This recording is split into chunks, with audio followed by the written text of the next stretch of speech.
Nous sommes tout dans le nom de Jésus. Laissez-nous commencer en prière. Père éternel, Dieu puissant, nous rendons ta grâce. Nous remercions toi, Seigneur, pour ce moment privilège de nous donner ce matin pour ta parole. Seigneur, je passe ton peuple devant toi.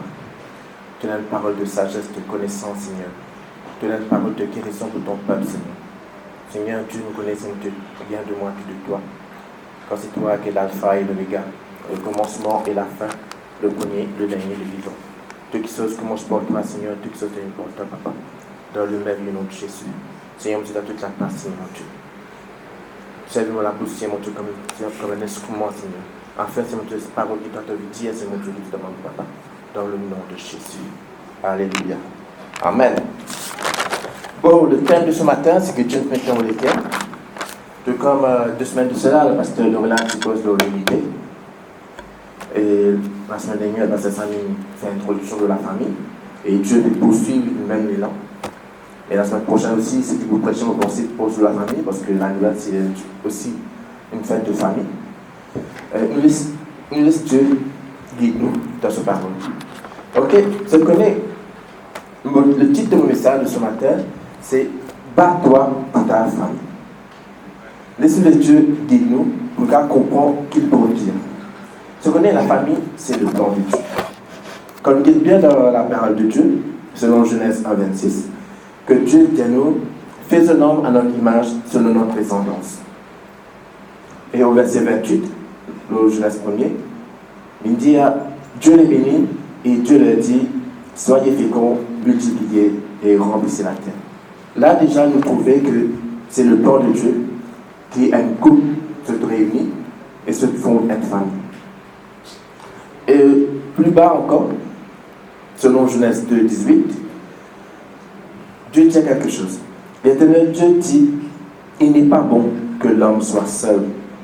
Je lui ferai une aide semblable à l'homme. Ok, ça mot aide là, il est très important. Qui vont dire pour faire comprendre par une aide?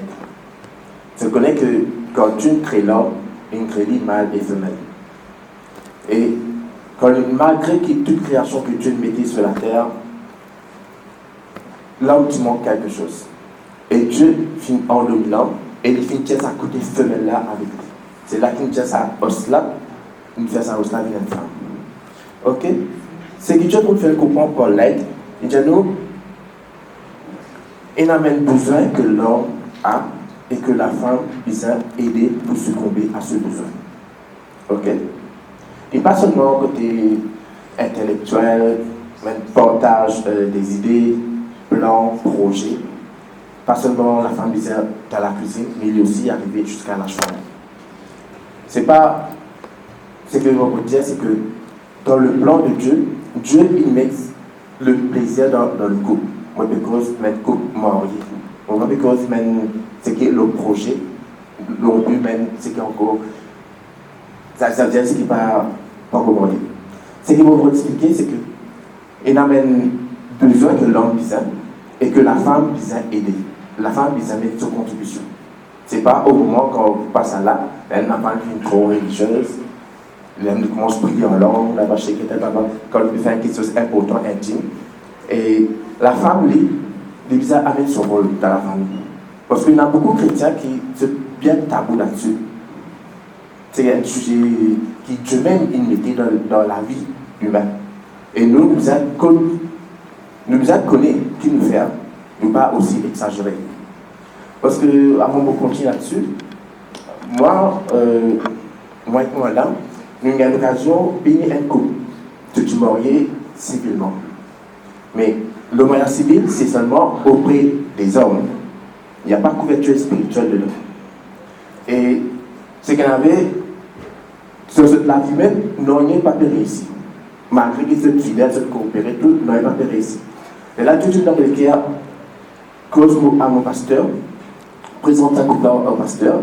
Mais là, le pasteur connaît le fait, c'est que ce peut faire, illégal, adultère. Il est besoin de marier civil, oui, mais seulement, il y a une bénédiction continue là-dedans. Là, qui, moi et moi, madame, tu organises le mariage d'un couple là, un jour dans le culte. Tu organises tout, on ne peut pas garder tout, on ne peut pas tout, tu fais une petite réception dans l'église même. Après le culte, tu fais une petite cérémonie, une moyenne sa couple. Ça, c'est une grâce qui Dieu nous donne dans la vie pour bénir sa couple. Et après le mariage, quand on a une couverture spirituelle, c'est là que tout ce même projet commence à réaliser. Tu commences de réussir les gens de debout, de réussir à faire mettre qui se une plaque pour faire. Alors que maintenant, c'est pas encore réussir qu'il y a un enfant, mais je connais Dieu pour pouvoir. Alléluia. Je connais dans le couple, l'homme ne doit pas seulement être un époux pour sa femme. Il est bizarre être l'amoureux de sa femme, il est bizarre être son amour, il est bizarre être son conseiller, il est bizarre être son meilleur camarade. C'est bien capable de partager les autres, partage même secret. Et non pas, parce que Dieu même est au centre du couple, et c'est Dieu même, c'est quand on a un même problème, une situation, c'est nous, soit homme, soit femme, nous devons aller vers Dieu, nous passer cette requête devant Dieu. Et c'est Dieu qui peut guider. Et non pas n'importe une quatrième personne, c'est pas un bon camarade, un voisin, n'a comment raconter le même problème, le même secret avec lui. Dieu n'est pas complice là-dedans. Nous, quand il y a un problème dans le couple, nous reconnaissons si quelque chose autre qui peut influencer le couple, à travers la prière, Dieu peut révéler quand la situation était, quand le problème a été. Capable de jalousie, capable de colère. Pour ne pas connaître quand le problème a été, nous prions là, nous connaissons le plan du diable dans la vie. Parce que nous connaissons l'ennemi, le diable, il peut venir tuer, égorger et détruire. Ok? Parce qu'il n'est pas content quand un couple est uni et quand un couple, la vie peut progresser selon la parole de Dieu. Et l'homme, il est bizarre content sur madame. C'est ce que la Bible dit. Et il est bizarre aussi connaît même besoin de son épouse. Pas nécessairement que la femme bizarre dit avec même mot. Par exemple, si la femme est bizarre dans le salon, ou même bizarre, même travaux dans la cuisine, il est bizarre sentir en lui-même que la femme est bizarre cela. Et l'homme bizarre aller vers Dieu. Et vers Dieu, vous connaissez le Dieu qui pouvoir, toute chose est possible. Parce que la femme, lui, est capable de dire les choses par même parole. Et l'homme est capable de connaître, capable de trouver ce que l'homme a besoin. Et la femme aussi, Dieu crée la femme comme ça. La femme qui mène l'antenne pour l'homme. Quand la femme peut dire à l'homme, pas faire quelque chose, bouler pas dans tel endroit, l'homme lui a obéi. La femme est capable de ressentir des choses en avance, sans pourtant qu'il trouvait, qu'il est rêvé. Dieu nous crée la femme comme ça. Et quand la femme peut venir à l'homme, l'homme lui a obéi. C'est pas quand Dieu fait ça, tu dis, tu connais moi, écoute-lui. Ok? Et aussi, l'homme dans la famille, il doit être le prêtre, le pasteur de la famille. C'est l'homme qui parle vers Dieu et ensuite revient vers la femme, vers les enfants et me dit ainsi dit le Seigneur. Ça, c'est le plan de Dieu pour le couple. Maintenant, si tu as une famille, parce que la bénédiction en principe, il descend sur l'homme en premier, ensuite il descend sur la femme, ensuite il descend sur les enfants. Maintenant, si tu as un couple, la femme qui est chrétienne, l'homme qui est en compagnon, il pour l'inverse. C'est à travers la prière de la femme, c'est la femme qui peut recevoir, et cette couverture-là qui peut couvrir l'homme et les enfants. En principe, c'est comme ça. Et l'homme aussi, il vient comme jouer, comme Nadine avec son madame. Il vient comme jouer. Il vient comme taquiner, il vient comme élève son madame, n'importe quelle circonstance. Une fois, le pasteur, je raconte quelque chose, il veut dire, il se dit du travail. Il est à la maison. Il connaît quand il est venu rentrer, ce madame, certainement, finit pour prendre le repas du soir. Il connaît, ça est là, quand madame finit pour prendre toute la cuisine, se met l'autre partout. Madame là, pour certainement, dans le jour, on n'a pas posé. Ce qu'il vient faire, il passe à l'arrière de la maison, doucement, sans que ni la femme ni les enfants vraiment crient. Il met doucement derrière ce madame, et il prend sa lance à Rosola, il arrose madame là. Après, il se vient cacher. À ce moment-là, femme là, il dit à cet enfant, dégagez, là, le papi, payez-moi ça. C'est ce qu'il a fait. L'homme, il réussit à le cacher, sans que la femme réussisse à arroser, c'est pareil. Mais, je connais le don, la femme n'est pas pressée. La femme, il prend son revanche. Un beau jour, bon toutes les dents, l'homme pensait la famille oubliée. Alors que l'homme fait dormir le soir, la femme ne peut pas soigneusement se revanche, une fille ne peut pas ainsi au lit. Le soir, comme on a dit, il est arrosé. Ça veut dire la femme n'est pas pressée, il est patient. Mais il y a ce jour qu'il est fait le revanche. Ça, c'est une image globale d'une famille. Que nous avons une coopération entre le père, la mère et les enfants. Nous allons être camarades avec nos mêmes enfants. Pour nous cas comme ce qui a besoin, le cas comme qui est fatigué, le cas connaît aussi ce même enfant est capable de venir vers nous, pour se capable de confier, parce qu'il a un secret qu'il ne sait pas bouger. Il est capable à l'aise, il soit pas, à cause de un petit fille capable plus et soit pas, et un garçon plus et maman. C'est qu'il nous trouvait en général. Alléluia. Merci Seigneur. Bon, nous prenons un premier verset. Je connais, nous pédons dans les derniers temps, et la parole de Dieu nous rachète le temps quand les jours sont mauvais. Nous prenons un premier verset. Nous rentrons dans Proverbe 22, verset 6. Proverbe 22, verset 6. Il dit à nous, instruis l'enfant selon la voie qu'il doit suivre. Et quand il sera vieux, il n'en s'en détournera pas. C'est le devoir de tout parent qui doit instruire les enfants depuis tout petit, pour qu'il est capable de grandir avec la parole de Dieu et grandir avec la prière. Tout comme moi, par exemple, nos petits enfants, chaque fois qu'on prie, des fois il est à côté. Il est à côté et il prie de toute façon. Et des fois il est plus fort que moi. Et vous trouvez quand il peut prier, on dit qu'il peut chasser quelque chose ici. Mais c'est quelque chose qui est très important. Et nous connaissons que Dieu peut servir plus à moi de ce ministère. Alléluia.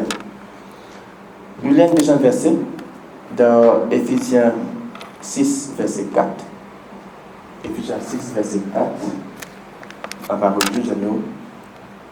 Et vous, pères, n'irritez pas vos enfants, mais élevez-les en les corrigeant et en les instruisant selon le Seigneur. Alléluia.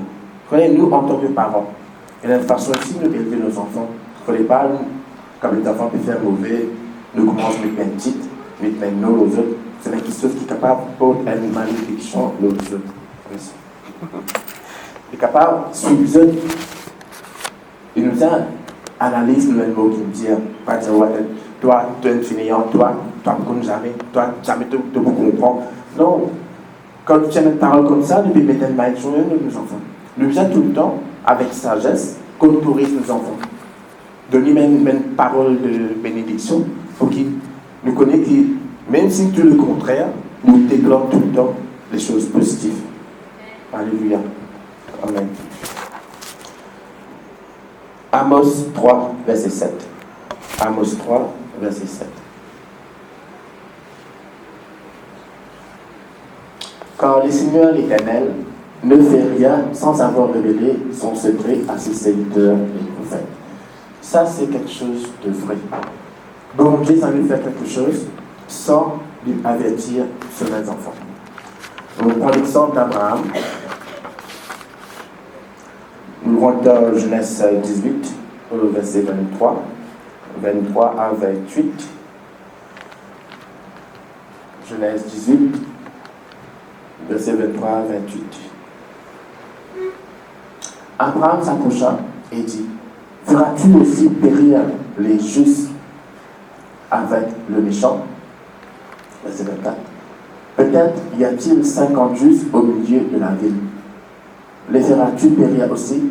Et ne les pardonneras-tu pas à la ville à cause des 50 justes qui sont au milieu d'elle?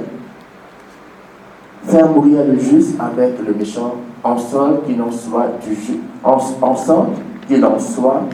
juste comme du méchant. Loin de toi cette manière d'agir. Loin de toi, celui qui juge toute la terre, n'exercera-t-il pas la justice? Et l'Éternel dit, si je trouve dans Sodome 50 justes au milieu de la ville, je pardonnerai à toute la ville à cause d'eux. Abraham reprit et dit, voici, j'ai aussi parlé au Seigneur, moi qui ne suis que poudre et sang. Peut-être des 50 justes en manquera-t-il 5? Pour 5 détruiras-tu toute la ville? Et l'Éternel dit, je ne la détruirai point si je trouve 45 justes. On continue. Abraham continua de lui parler et dit, peut-être s'y trouvera-t-il 40 justes. Et l'Éternel dit, je ne ferai rien à cause de ces 40. Il continuait, il dit, même si c'est là 30 justes, est-ce qu'il pour l'Éternel pour faire périr la ville, de répéter jusqu'à 20 et jusqu'à 10? Qui fait Abraham et l'idée avec Dieu comme ça? Parce que, tout comme le titre du message, c'est bats-toi pour ta femme. Abraham connaît que son neveu Lot est dans Sodome et Gomorrhe. Et il connaît que Dieu, c'est un Dieu de justice. Il n'a pas compris que quand Dieu a envoyé le feu dans Sodome et Gomorrhe, qu'il son neveu aussi périsse. C'est pour cela qu'Abraham fait la guerre avec Dieu. Et puis, défendre ce qui est semblable. Voilà un peu le récit, l'histoire, de comprendre que Dieu, avant de faire quelque chose, tout le temps, il est prévenu pour n'importe quelle façon. Alléluia. On prend l'exemple de personnage encore de la Bible. Nous rentrons dans Acte 23, 1 à 24. Là, nous prenons l'exemple de Paul. Paul, c'est un autre phénomène. Lui, je vais défendre la parole de Dieu. Et à cause de la parole de Dieu, les autres seront punis. Paul, les regards fixés sur le Sanhédrin, dit, homme, frère, c'est en toute bonne conscience que je me suis conduit jusqu'à ce jour devant Dieu. Le suivant sacrificateur, Ananias, ordonna à ceux qui étaient près de lui de le frapper sur la bouche. Alors Paul lui dit, Dieu te frappera, muraille blanchie. Là, une partie vous dit, tu as une parole osée. Et tu es assis pour me juger selon la loi et tu violes la loi en ordonnant qu'on me frappe. Ceux qui étaient près de lui dirent, tu insultes le souverain sacrificateur de Dieu. Et Paul dit, je ne savais pas, frère, que ce fut le souverain sacrificateur. Quand il est écrit, tu ne parleras pas mal du chef de ton peuple. Paul, sachant qu'une partie de l'assemblée était composée de Sadducéens et l'autre de pharisiens, s'écria dans le Sanhédrin, homme, frère, je suis pharisien, fils de pharisien. C'est à cause de l'espérance de la résurrection des morts que je me suis mis en jugement. Alléluia. Quand il dit cela, il s'éleva une discussion entre les pharisiens et les sadducéens et l'assemblée se divisa. Quand les sadducéens disent qu'il n'y a point de résurrection et qu'il n'existe ni ange ni esprit, tandis que les pharisiens affirment les deux choses. Oui, sadducéens et pharisiens, c'est la guerre à cause de l'espérance de la résurrection. Il y eut une grande clameur et quelques esprits du parti des pharisiens s'étant levés, engagèrent un vif débat et dirent, nous ne trouvons aucun mal en cet homme, peut-être un esprit ou un ange lui a-t-il parlé. On continue. Alléluia.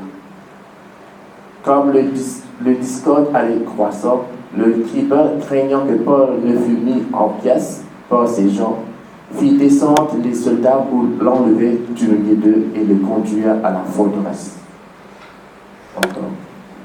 La nuit suivante, le Seigneur apparut à Paul et dit, prends courage, car de même que tu as rendu témoignage de moi dans Jérusalem, il faut aussi que tu rendes témoignage dans Rome.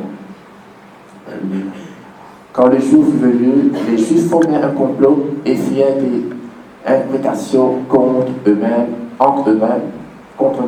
en disant qu'ils s'abstiendraient de manger et de boire jusqu'à ce qu'ils eussent tué Paul.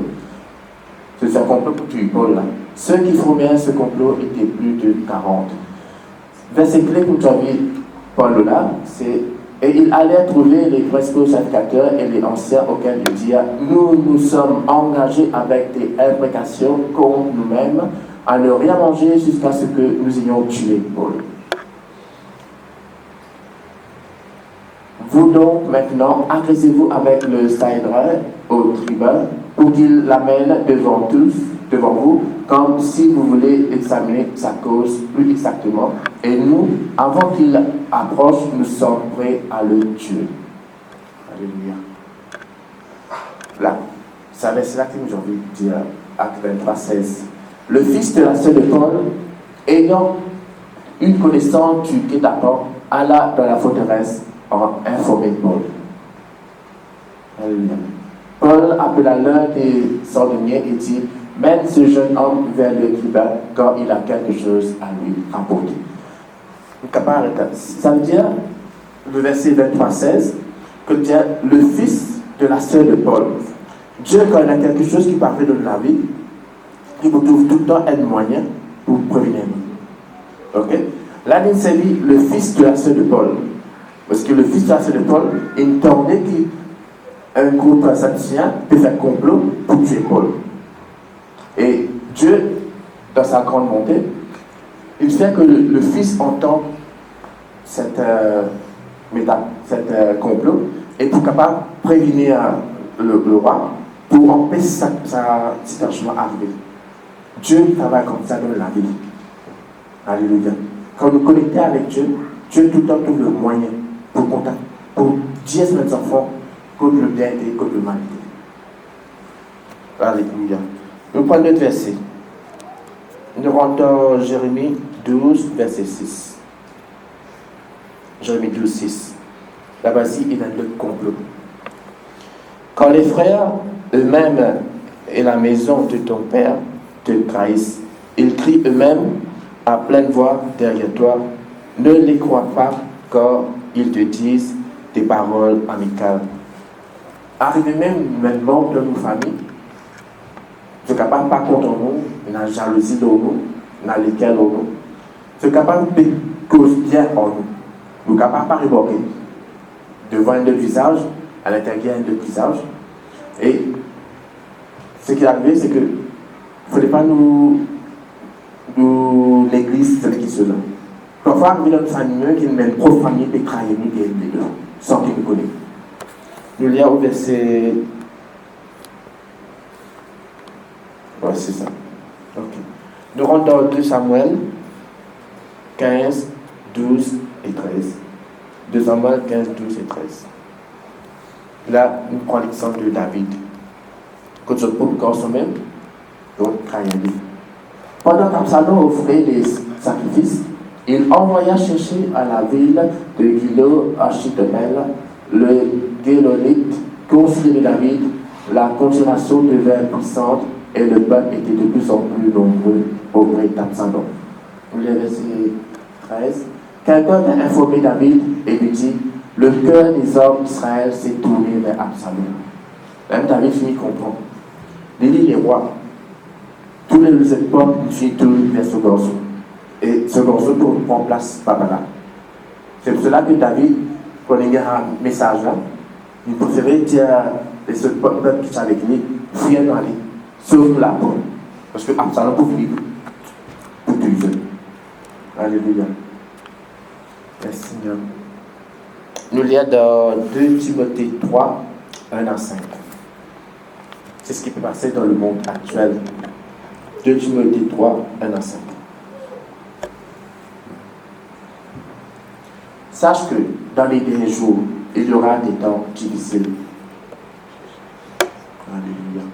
Quand les hommes seront égoïstes, amis de l'argent, fanfarons, hautains, blasphémateurs, rebelles à leurs parents, ingrats, irréligieux, insensibles, déloyaux, calomniateurs, intempérants, cruels, ennemis des gens de bien, traîtres, emportés, enflés d'orgueil, aimant le plaisir plus que Dieu, ayant l'apparence de la piété, mais reniant ce qui en fait la force. Éloigne-toi de ces hommes-là. Alléluia. Il en est parmi eux ceux qui s'introduisent dans les maisons et qui captivent des femmes.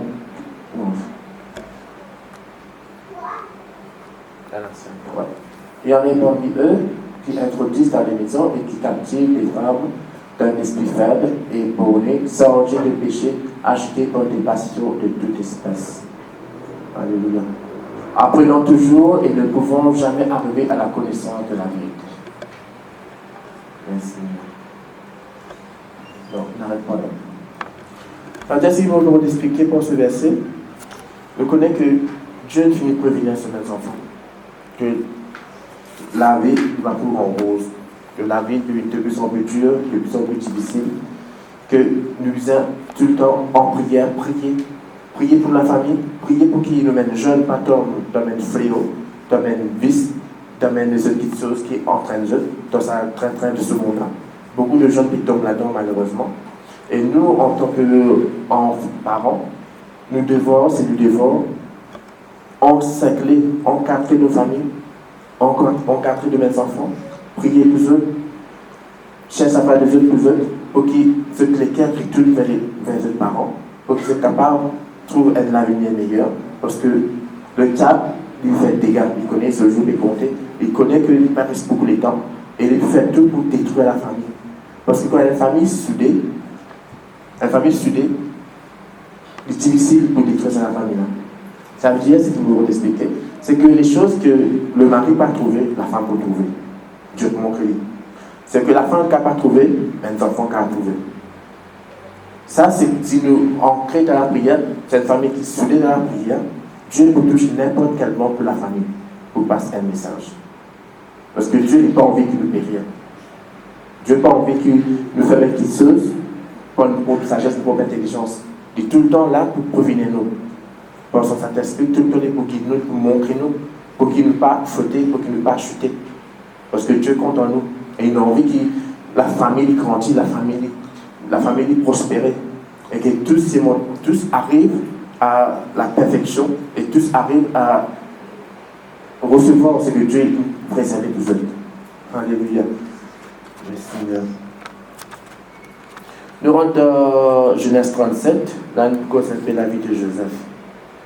Genèse 37, 3 à 11. On ne peut pas trop. Joseph, la vie est tellement longue. Genèse 37, 3 à 11. Israël aima Joseph plus que tous les autres fils, parce qu'il l'avait eu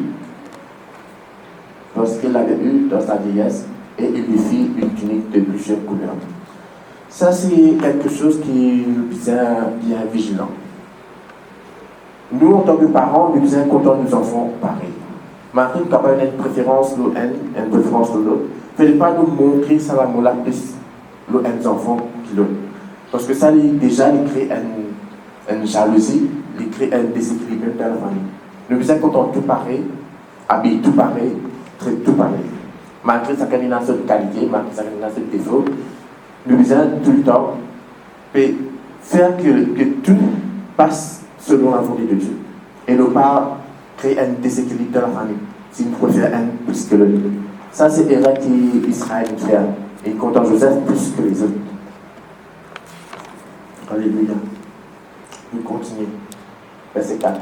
Ses frères virent que leur père l'aimait plus que tous, et il le pria en haine. Il ne pouvait lui parler avec amitié. Verset 5.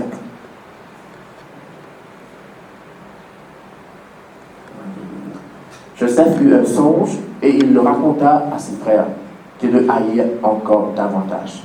L'idée de penser, c'est qu'il peut faire, il peut porter ce qu'il tue, il met dans ses éclairs, ce qu'il tue de mon crédit. Mais il n'est pas réalisé, même il est capable de réaliser qu'il savait faire du mal sur notre frère. Mais il est content de partager, il est content sur notre frère. C'est pour cela qu'il montre notre frère-là que ce qu'il tue lui fait sur la vie. Et il a dit, écoutez donc ce songe que j'ai eu. Nous étions alliés des gerbes au milieu des champs, et voici ma gerbe se leva et se tint debout, et vos gerbes l'entourèrent et se prosternèrent devant elle. Ses frères nous dirent, est-ce que tu règneras sur nous? Est-ce que tu nous gouverneras? Et ils le haïrent encore davantage à cause de ses songes et à cause de ses paroles. Il eut encore un autre songe, et il le raconta à ses frères, Il dit, j'ai eu encore un songe, et voici le soleil, la lune et 11 étoiles se prosterner devant moi. Il eut encore un autre songe, et le raconta à ses frères. On continue, c'est 10. Il le raconta à son père et à ses frères. Son père le redemanda et lui dit, que signifie ce songe que tu as eu? Faut-il que nous venions, moi, ta mère et tes frères, nous prosterner en terre devant toi?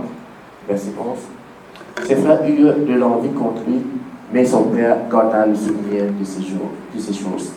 Ok, c'est comme la suite de l'histoire, qui se fait de manière personnelle, et vous êtes emmené en Égypte comme esclave, et c'est là-bas c'est Potiphar qui prend la relève. Et là-bas, il finit accusé de viol et ensuite mis en prison. Ça, c'est le plan de Dieu. Si Dieu dit à Joseph, oui, tu peux faire ça, tu passes ça, tu passes ça, tu passes ça, on ne pense pas que Joseph, tu pourras te la rendre. Nous-mêmes, nous sommes capables de dire, oh, nous ne sais pas ce qui se passe dans l'épreuve là. Dieu lui donne un certain détail de ce qui peut arriver. Mais il ne va pas donner tout le processus. Parce que Dieu comme nous. Le cas dit non, trop difficile, pas capable. Mais Joseph, dedans, il a confiance avec son Dieu. C'est ça qui m'a amené, lui, le roi, le gouverneur. Parce que Dieu, dans le plan de Dieu, moi, la parole de Dieu dans Jérémie 9:11, lui, c'est moi, l'éternel Dieu qui connaît tous tes projets, ce ne sont pas des projets de malheur, mais des projets de bonheur, afin de donner un avenir et de l'espérance. Dieu, l'espérance est en Dieu. Il connaît qu'il y en a devant, il connaît qu'on a danger, il connaît comment pour bénir nous. Et nous devons obéir. Des fois, nous ne pouvons pas comprendre ce que Dieu peut faire avec nous. Mais nous devons être soumis, nous devons obéir et laisser Dieu agir. Parce qu'il connaît que toutes choses concourent au bien de ceux qui aiment Dieu. Et Dieu nous fait tout et tout passe en notre faveur. Alléluia. Amen. Merci. Maintenant, nous rentrons un dernier verset. Le secteur ministériel. Qui va me toucher cela un autre. Ça me dit qu'il y a apôtre, prophète, enseignant, évangéliste, pasteur, docteur. Dieu n'a pas vu côté l'église. Dieu, dans ce plan de Dieu, il passe les actes ministériels afin pour que l'église prospère. Et nous, en tant qu'enfants de Dieu, nous là, nous sommes un diacre pour prier pour l'église. Nous là, nous sommes le Seigneur pasteur Alain dans son œuvre. Et nous là pour prier pour que la vision que Dieu met dans le pasteur Alain, que cela soit réalisé. Chacun d'entre nous, nous faisons partie de cette école-là. Et nous besoin de donner nos contributions pour que l'œuvre de Dieu l'y accomplie. Parce que, différents misérables, j'ai un frère à l'église à l'époque, je me fais cellule sur la case, mais le bâtiment a une couverture spirituelle. Il est vrai de faire l'œuvre de Dieu, il dit sur madame, sur les enfants, il invite du monde, prie pour du monde, il amène délivrance, guérison, tout cela opéré. Il va aussi prodige tout cela opéré. Mais seulement le bâtiment a une couverture spirituelle, il passe une couverture pastorale sur la vie. Jusqu'au beau jour, un jour, il fallait être sur la vie. Ce que vous pouvez expliquer par cela, c'est que le besoin d'une couverture spirituelle. Même s'il y a un membre de l'église et quitte l'église vers lui, il besoin informe le pasteur qui lui parle dans telle église, qui lui dit, bon Dieu, une méthode sur laquelle pour bouger. Il est arrivé qu'il nous vient dans l'église, nous être remplis, nous être nourris spirituellement, nous avons une certaine base, une certaine formation, et Dieu même tient nous là à minute dans l'autre ministère. Ok? Nous avons une couverture spirituelle. Une couverture spirituelle pour que nous sortions, nous rendons l'église bien, nous sortions l'église bien. Nous gagnons parce qu'il y avait l'apôtre quand le pasteur priait, mais l'apôtre là, c'est le pasteur qui a prié pour que l'apôtre là est ouvert. Et nous suivons, et nous allons avec bénédiction du pasteur. Ok? Moi, dans le passé, dans le passeport, je suis à l'église, et moi, j'ai remarqué qu'il y a beaucoup d'anciens pasteurs qui m'ont été avant, et n'a pas dit contre même mon aller. Et cela, maintenant, on prie pour Dieu, on parle de Dieu, mais on trouvait qu'il y a quelque chose qui se bloque moi pour tout côté moi. Parce que, on quitte l'église, on arrive dans une autre église, Dieu nous pousse dans une autre église, et Donc, le pasteur peut être content. Il peut prendre plaisir dedans. C'est pour cela que les bons, quand nous trouvons qu'il arrive le moment pour bouger, Dieu même est capable de guider le pasteur pour y aller dans telle direction, pour que l'œuvre de Dieu continue. Et nous pouvons aller nous tic-baguer, après, nous perdu nous-mêmes. Alléluia. Merci Seigneur. Ce que nous devons ajouter encore, alors dire, pour résumer tout ce que je peux parler, c'est que dans la famille, Dieu tout le temps est en contrôle. Dieu tout le temps pour prévenir la famille, dans n'importe quelle situation traversée. La même chose qui moi mon rêvé, mon enfant parler, qui mes enfants rêvé, moi mon parler, Dieu il prévenir. Et nous aime tout le temps, il a cette connexion-là. Parce que la famille, pour Dieu, il est important. La famille, nous aime tout le temps être premier. Moi-même, avec mon travail que je fais, il n'est pas évident. Je peux être avant tout, je peux sortir. Et tout le temps, nous faisons fight. Tout le temps, nous faisons fight pour qu'il y ait une réunion familiale en famille. Il y ait un moment avec madame, et un moment avec les enfants. Et mes petits enfants-là, comment on va là, ils tassent avec moi là. Et comment on rentre, c'est moi qui prends relève. On passe beaucoup de temps avec la petite là. Et vous trouvez que Dieu servit beaucoup. Et même comme moi, dans le moment où on peut prier, il vient personnellement, il rentre dans le bain, et quand les disciples commencent à prier ensemble avec moi, il ne faut pas les distraire, il ne faut pas mettre qu'ils sont devant lui. Il faut bien laisser. Parce que les enfants, ils commencent bien, après ils trouvent un petit objet, un petit jour par là, ils sont pour faire soulever. Ils sont obligés à y aller. Et je connais Dieu pour servir beaucoup. Alléluia. Voilà pourquoi il est important. Dieu, tout le temps, il veille sur les enfants. Pour que toutes choses passent selon sa volonté. Et nous sommes tout le temps unis. Nous sommes quand la famille sacrée, qu'on partage avec nous. Nous sommes tout le temps une jolie ambiance dans la maison. Et dans coopération, dialogue. Nous avons joué avec les enfants, nous jouons avec mari-femme. Nous avons cette intimité-là aussi. C'est comme ça que la femme peut être soumise au mari. Le mari, si tu as qu'on content sur femme, qu'on casse sur femme, pour qu'il, comme la parole de Dieu, c'est là que la femme peut être soumise. Nous avons la confiance aussi dans le couple. Nous avons, quand on a une chose, nous allons vers l'autre, nous parlons avec lui, nous plaçons ça devant le Seigneur et nous laissons Dieu agir. Et non pas dans une quatrième personne, parce que Dieu dit dans une troisième personne dans le couple. Donc les quatrième personnes, là, on va mettre problème. En général, on a créé plus de problèmes en couple dans la famille. Parce que nous connaissons, quand un enfant comme Dieu peut œuvrer, il peut grandir dans le mystère, quel que soit le travail, il peut passer pour qualité. La vie de Dieu, il donne la lumière, qui allait dans le nord. La vie de Dieu nous fait tout pour décourager nous, pour empêcher nous de continuer dans le chemin que nous prenons. Parce que jalousie, il y a une grande chose qui est capable de briser un ménage. Mais même si moi, un travail, c'est pas un complot. Mais un simple petit regard, un simple mauvais regard même, il est capable de faire une mauvaise décision. Et nous devons être vigilants aussi. Donc, une parole qui est capable de tourner qui sortent de l'extérieur. Nous devons connaître ce qui vient de Dieu. Nous rendons grâce, ce qui vient de Dieu, nous canceller. Alléluia. Voilà, frères et sœurs, c'est que Dieu nous donne le temps de partager avec eux. Nous connaissons des moments-là, il y a une festivité qui peut approcher. Et nous pouvons être dans la maison, nous pouvons être des petites choses, nous ne pouvons pas mettre Dieu en premier. Nous devons tout le temps mettre Dieu en premier, pour laisser Dieu agir dans la vie. Parce que tous les ans, l'année change. Tous les ans, il y a une bonne année. Mais pour Dieu, tous les jours, c'est l'année. Pour Dieu, il est comme ça. Nous, tout le temps, nous connaissons Dieu avec nous. Nous connaissons que Dieu, il peut veiller que tout passe bien pour ce jeunes enfants. Que nous ne pas passer à côté, nous ne pas rater dans lui. Parce qu'il y a comme ça même qui beaucoup bien les Dieu nous perdent, nous rater, nous passer à côté. Voilà. Merci pour ce moment-là. Nous allons casser toute cette parole. Cette parole, c'est moi qui instruit nous, qui guide nous. Et qu'on est capable de prendre conscience que pour Dieu, la famille, c'est important. Que tout le temps nous reste unis, soudés, malgré tempête, malgré l'orage, malgré le cyclone, tout le temps nous reste unis Tout le temps, nous comme ça, l'amour là dans la famille, pour que Dieu soit capable de bénir nous et continue de verser bénédiction dans la famille. C'est pour cela aussi, pour terminer, dans la famille, même si un membre de la famille est dans la prière, l'autre pas dans la prière, c'est à cause de prier, Dieu est capable de toucher l'autre personne.